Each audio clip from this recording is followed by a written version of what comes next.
All right, this is another video of my journey to becoming a millionaire net worth investor. And I just want to talk a little bit about affordability because this is something that's been on my mind today.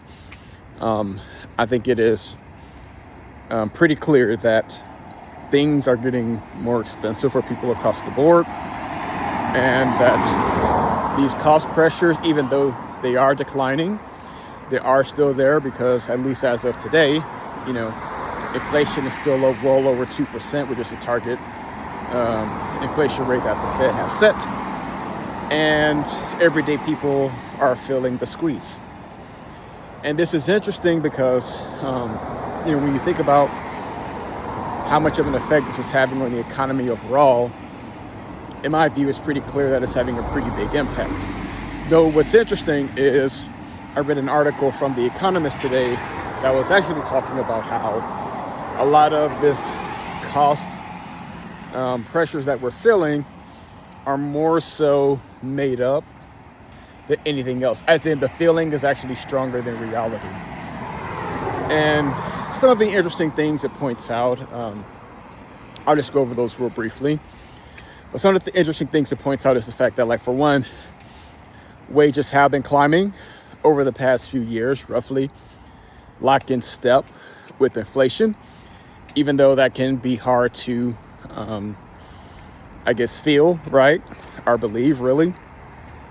And another reason being that they attribute more of those increases due to things like tariffs, more so than inflation.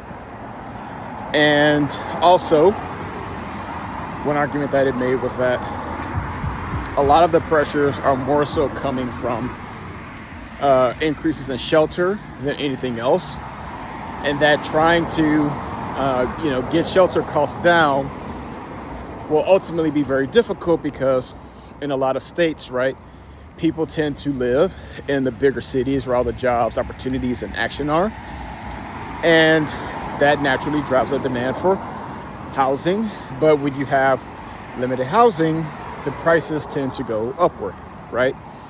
So it says, those kind of things, it mentions that, have more to do than just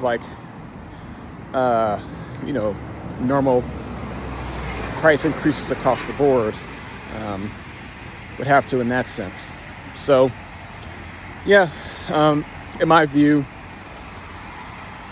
it's one of those things that's, in my opinion, a little weird to read because inflation is something that different people feel differently.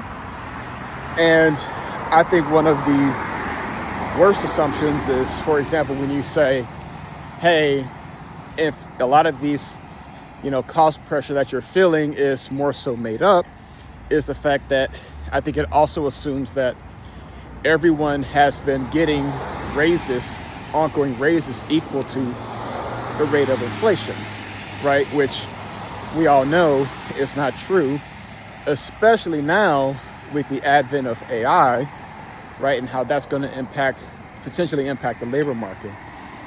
So, in terms of affordability, I think that's going to be challenging for a while.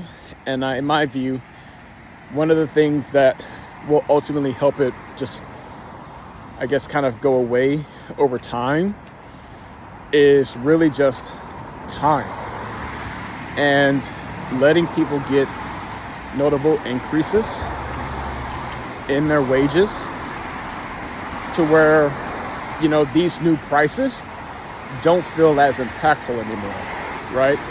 And that probably also just goes in step with getting used to these newer prices in general. But in my view, if a lot of people are really concerned about these cost pressures, then there are some very real reasons why.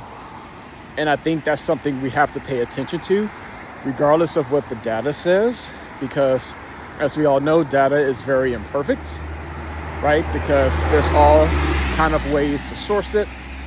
And so I think it is very important to obviously still gather data and collect data, but then also compare that to the national sentiment and see, hey, are we missing anything here, right? What other types of observations could be playing a part in why people feel this way?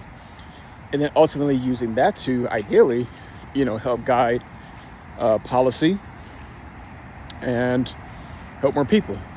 So yeah, just my thoughts today regarding affordability, and we'll see how 2026 treats us in that regard.